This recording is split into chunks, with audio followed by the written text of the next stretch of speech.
My fellow citizens, at this hour, American and coalition forces are in the early stages of military operations to disarm Iraq, to free its people, and to defend the world from grave danger. On my orders, coalition forces have begun striking selected targets of military importance to undermine Saddam Hussein's ability to wage war. These are opening stages of what will be a broad and concerted campaign. To all the men and women of the United States Armed Forces now in the Middle East, the peace of a troubled world and the hopes of an oppressed people now depend on you. That trust is well placed. So you would keep troops in Iraq after this year? I would take the oil. I don't understand how you would take the, does that mean keeping troops there or staying involved in Iraq? You heard me, I would take the oil.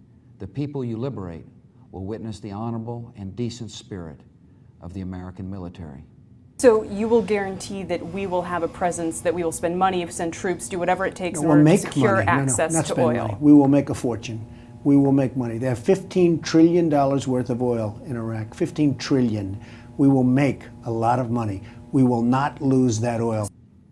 We come to Iraq with respect for its citizens, for their great civilization, and for the religious faiths they practice. We have no ambition in Iraq except to remove a threat and restore control of that country to its own people. So your Middle East policy is basically guided by our interest in oil? My Middle East, yeah, which are I always heard that. I always heard that when we went into Iraq, we went in for the oil. I said, that sounds smart. Why don't we just take over the oil? We should take it over. We should come in. Well, I don't want to give it to Iran. Should we be running Iraq right now? We should be running the oil. You know, when they announced the war, and everybody smiles, oh, except the smart people. The smart people don't smile. See, when they announced the war with Iraq, a few very smart people said, oh, that war is really smart because we're going to take over the oil. Unfortunately, Bush didn't have that in mind. You know, in the old days, you'd have a war, and you'd win the war. And to the victor belong the spoils. You know that. We have no ambition in Iraq except to remove a threat and restore control of that country to its own people. Look at Iraq. Look at the mess we have after spending $2 trillion, thousands of lives, wounded warriors all over the place who I love, okay, all over. We have nothing. And I said, keep the oil. And we should have kept the oil, believe me.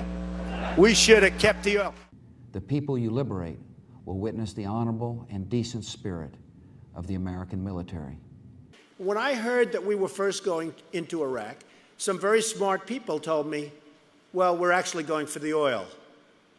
And I said, all right, I get that. I get that. There's nothing else. I get it. We didn't take the oil. 1.5 trillion, we should take it and pay ourselves back. What are we doing? What are we doing?